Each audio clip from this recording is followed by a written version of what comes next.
Hey everyone, welcome to today's video. Today's video is going to be all about swimmer's hair. So during this time of the year, this is summertime when I'm filming this. One of the biggest questions I get on emails and text, Facebook messages, Instagram messages, and questions from my clients relates to chlorine in their daughter's hair or their child's hair usually. So I got some notes. I got a couple of products that I'll have links down below so you can check those out. And I wanted to cover what it is, the two main reasons that people deal with when the damage is already done. That's one. And what to do as a preventative for chlorine. Because once chlorine gets into the hair, it goes inside the hair and deposits these minerals that start to make the hair feel funny. It starts to make it feel dried out. It feels weird when it's wet. It feels weird when it's dry, and it starts getting a bluish or greenish casting to it. And by that time, it's already a little bit too late, but you can do something about that. So that's going to be part of the next section, the next part of this training today. This is an intensive curly hair artistry intensive about swimmer's hair. So there's two parts to it, and it's all in this one video.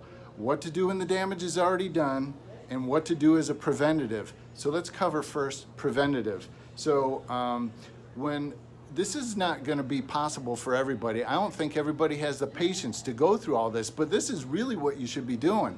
When your child, and I'm going to say daughter, so let's say daughter, because a lot of there's some boys that have longer hair, there's a lot of daughters with longer hair, and most of the issues are with children with longer hair. So I'm just going to say daughter for this example. Say your daughter has long hair, and what needs to happen first is usually you have to go into a swimming pool. To go into the swimming pool, you have to take a shower first. So you should get the water into the child's hair and even put a little bit of conditioner and just leave it in, all of it even, because some of it comes out into the swimming pool. But when you take a dry sponge and put it into water, it soaks up everything. But if you take a wet sponge and put it into water, it doesn't soak up as much. So if you wet your child's hair, it won't soak up as much chlorine. So a lot of people that have chlorinated pools, this is what applies to you. Some of you have saline solution pools. I have yet to find out anything wrong with people's hair. If anything, it dries out a little bit, but that's nothing compared to chlorinated swimming pools. So wet the hair down, apply a little bit of conditioner, and as your child goes swimming and they come out, when the hair is starting to dry out from the sun, that's when the majority of damage happens. So the best thing to do is take a spray bottle, put some conditioner in it, and you don't need much. You can put in maybe a little bit of conditioner and a lot of water. And when your child comes out, just spray their hair down with this conditioner, and as it dries in the sun, it dries with some conditioner in it. And that is pretty easy. Or, I mean, if you're already taking a tube of suntan lotion, take a tube of conditioner, and that conditioner will help to hydrate the hair as it dries. So another thing that a big part of what people do, but the majority of people don't do this one.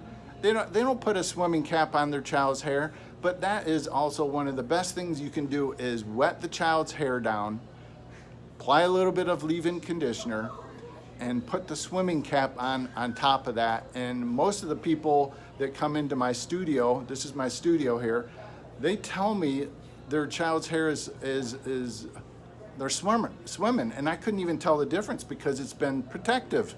So that's one of the things that you can do is wear a swimmer's cap. But you know, a child will wear goggles, but a lot of times the child won't wear a swimming cap, and I am not going to worry about wearing a swimming cap myself. My hair is short, so most people with short hair don't really have chlorine or weird hair from the minerals of going into the hair. They don't have really swimmer's hair.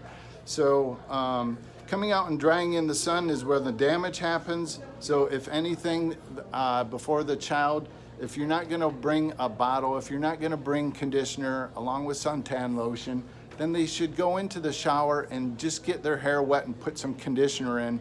They don't need to worry about shampooing it at this stage. So the time that you start to use shampoo in the hair is for prevention of more buildup of minerals. So when you go home after the swimming pool, or if you're showering before you go home, that's when you want to use a little bit of shampoo. And a lot of times shampoo just knots up the hair. So a lot of times I just say use conditioner. Have your child use conditioner until they reach a point where they're taking and maintaining their hair to the point where it's not, it becomes a way of life. And that usually happens around 10, 11, 12, 13. But when they're 4, 5, and 6 and you shampoo chlorinated hair, it's knotting up, you're getting frustrated. The manufacturers all want you to buy swimmer shampoo, and it knots up every time you do that. So the majority of your time you should be doing something counterintuitive, using conditioner only, and then once in a while use a shampoo. Now, a part of getting your hair on a healthy basis is what I call a detox. To get rid of the minerals in shampoo, you have to use something like this Malibu packet for swimmers. This Malibu packet for swimmers is when you look on the ingredients in the back, it has absorbic acid. So I like to go to Whole Foods and buy the 365 vitamin C. And when you open it up, it looks like powder. It's a sugar. So you can see it's very fine. It looks like sugar. And this is straight up L-absorbic acid. Don't buy something else that has minerals and all these things in it, and copper and magnesium, and buy L-absorbic acid. Can you suppose you have vitamin C tablets? I get this question, and can I grind them up in my mortar and pestle? As long as they're L-absorbic acid. So that's what's inside here. So this is like 10 bucks, and this is like 10 bucks, and you have 50 applications. You have one application. For either one, you sprinkle it in your hand, and I would not use a full packet. Rub your hands together, and on wet hair, you work it in, you squeeze it in, and the L-absorbic acid removes a lot of minerals and starts to restore the hair. Now, it's acidic, so it closes down the cuticle a little bit as well. Because if you do research on swimmers' hair, you'll find out that some people like to use baking soda. Baking soda can be used in a pinch. If you have a box of it at home, you put in like a 1/4 cup, and you add enough water to make a paste, and you take the paste and you put it on the chlorinated hair. No need to do it all over. I think it's just fine to use it on half the hair or 3/4 of the hair. You don't have to put it on all over. Now, it's a little bit alkaline. It is alkaline. It's not a little bit, it's alkaline. And what that does is open up the cuticle, and that can start drying out the hair. Now, you don't want to do baking soda and apple cider vinegar. You don't want to do apple cider vinegar and baking soda all at once. That can cause a chemical reaction. And there are people online doing baking soda that raises up the cuticle, then they're closing down the cuticle with this, and they're wondering why their hair is a mess. It starts getting deteriorated over time. It may work great once, but over time with repetition, it gets really bad and starts breaking off. So please use this knowledge with maturity and your common sense. Just do one or the other, not both. And so those are some really great options to be able to start getting your child's hair back. Now, what do you have to do after you do a detox? Do you have to shampoo? Some people do, but I think shampoo blows up the hair a little bit. So I say initially do a detox and then just condition your child's hair. Leave a lot of it in, even if it looks a little bit greasy or it looks a little bit like there's product in it. Initially, the hair will start getting better over time, but the hair will get better over time, and initially it may look a little bit greasy.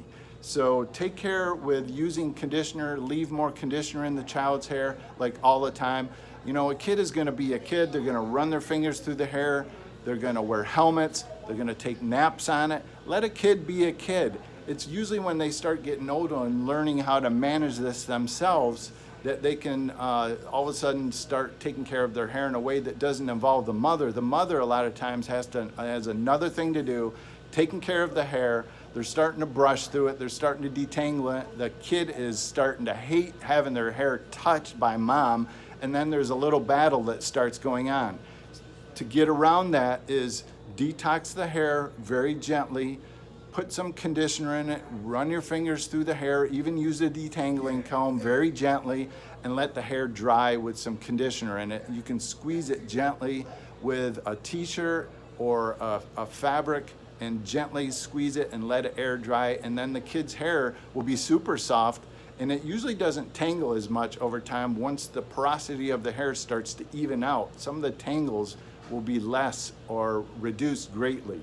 So that's very important to that. So in my opinion, these are like really important items to keep like in your medicine cabinet, where you put your Band-Aids, where you put your aspirin, where you put some of the things that you use once in a while, sunburn, lotions, and oils. These are important things that you should have year-round, and they should also be in your cabinet and travel with you on vacation or in the summertime. So one of the things that when the damage is already done, now those things are preventative. When the damage is already done, just take your child's hair and get it wet.